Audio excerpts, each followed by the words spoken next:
Hello everybody, welcome to djsundries.blogspot.com.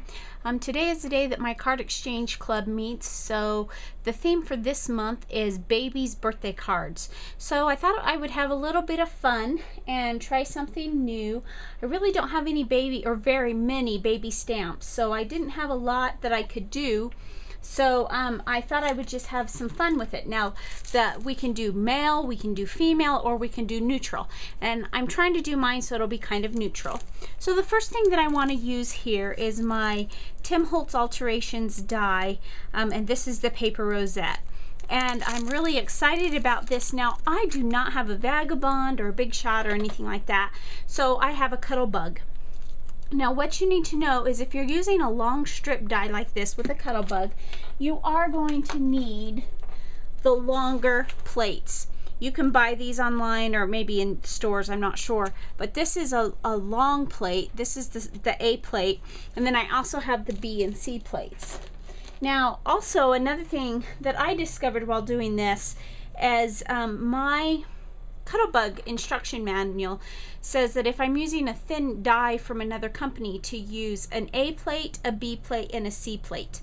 That made the sandwich too thick with this Tim Holtz. I don't know if it's just because the die is just a little bit thicker or what, but it made it too thick. So I did just use the A plate, the B, and 2 B plates with this. And I ran it through my Cuttlebug, and I used this paper right here. This is hot off the press, soft tints yellow dots paper, just a bunch I had in my stash back from the days when I had a store.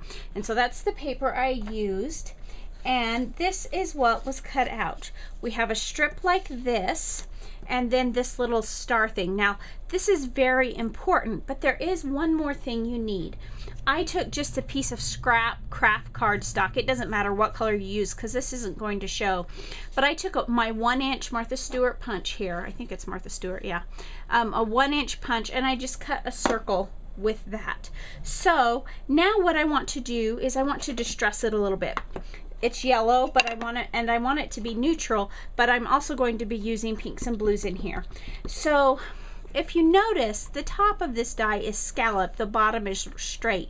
There's no reason to distress anything but just the scallop, because all the other edges will be closed up. Now if I wanted to, when I was done, I could go back and distress the other the peaks and valleys, but I'm not going to for this project. So then I also, this is the top decorative piece, and it will show. So I do want to distress it, and I just want to lightly distress the edges on it here. Just like so. Now the next step is very, very simple. You want to accordion fold this. Now it doesn't matter if you start peak or valley.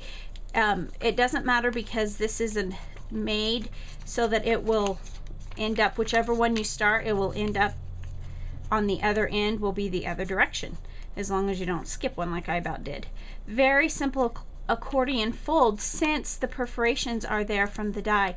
Now I'm using a thin piece of paper, just regular paper, it's not even cardstock, and it worked beautifully. I believe that cardstock would work as well. I'm kind of kicking myself because there's also another set of these, this Rosette die that's a mini set, and it actually has 2 different sizes on it, and I almost ordered it today, and I thought, nah, I don't need it. I was placing an order with Melissa Samuels, and I thought, nah, I don't need it, so I won't do it. And I wish now, after using this and seeing how easy it is, I wish I had. Now I'm using my Scotch Quick Dry, and what I'm going to do is on the solid edge here, I'm just going to run a little bit of glue. Now it really doesn't matter what kind of glue you use. I'm using the Quick Dry. You could use Zip Dry, you could use adhesive tape, you could use glossy accents. It really doesn't matter what you use, except for you do want to use something relatively strong. Now I don't know if you noticed what I did there, but I just kind of folded that back on itself so that the front and the back met together, and I'm just holding it for a few seconds here. Now I kind of overdid the peak a little bit, and I don't want that to stick to each other, so like it did there. So there we go. So now what I have here is a circle. Now this is where it's important. You want your scallop and your distress side to be the top. And so what I'm going to do, that's going to be the outer edge. I'm going to set it so it's face up, and then I'm just going to bring this together and I'm just going to fold it out on itself, just like so. Very easy.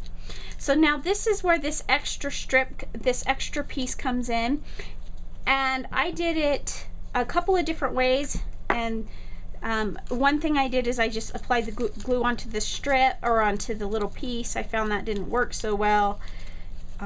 So then what I'm going to do here is just apply it here onto the back of my rosette. And then I'm going to bring that back together. A little done there. And then I'm just going to hold that for a few seconds while it dries. And then I'm going to do the same thing with the back side while I'm holding that. Kind of multitasking here. Got a little bit more than what I needed here, but that's okay. I'm just going to put that on the top. So now what I've done is I've formed a sandwich, and it looks really relatively flimsy, but actually it's very, very strong. Now if you've worked with quick dry before, you know that it dries clear, which will come in very handy. See, I haven't had to hold that too long. Now the next thing that I want to do is I have these buttons, and I just picked these up at my local Walmart. They're shank buttons, and they are little cute shapes. There's a teddy bear, there's a rubber duck, there's a baby rattle. I'm kind of getting low on pink because when I originally purchased it was for a girl's card. So then what I did is I took my scissors, a good strong pair of scissors, and I cut the shank off the back. And what I'm going to do now is I'm going to, again using the quick dry, I'm going to apply it in the middle. Remembering that it dries clear is very good for me to know because I'm being pretty generous, and you'll see glue all over here. And I'm just going to apply my buttons.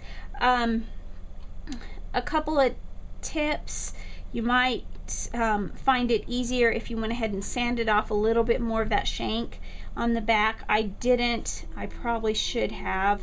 The other thing that I learned when doing this is I can't remember.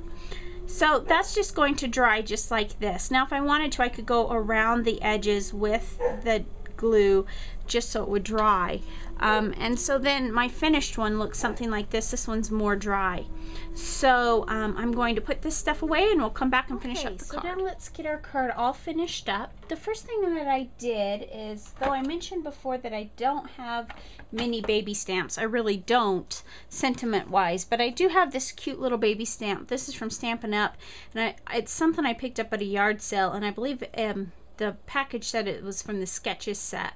But this is just a mother sitting in an easy chair kissing her baby. So what I did is for the inside of my card, I took the distressed ink in pumice stone, and I inked, just put it in the corner. It's very light, so if you wanted to, you could still write over the top, or you could write around it. It wouldn't really matter.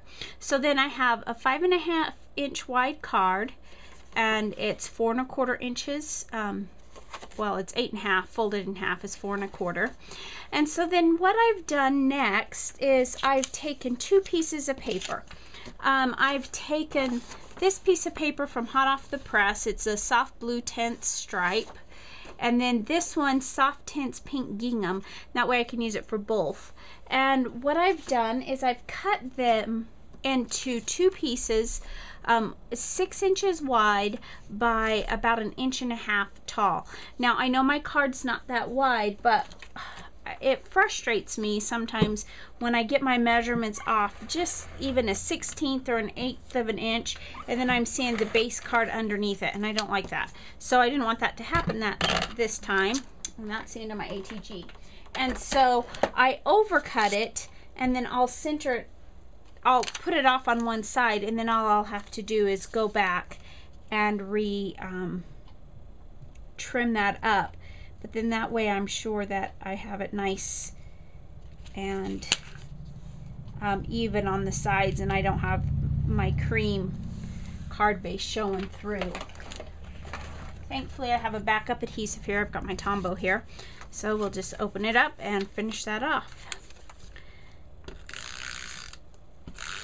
Yes, I'm working on my craft mat because I don't go very straight here.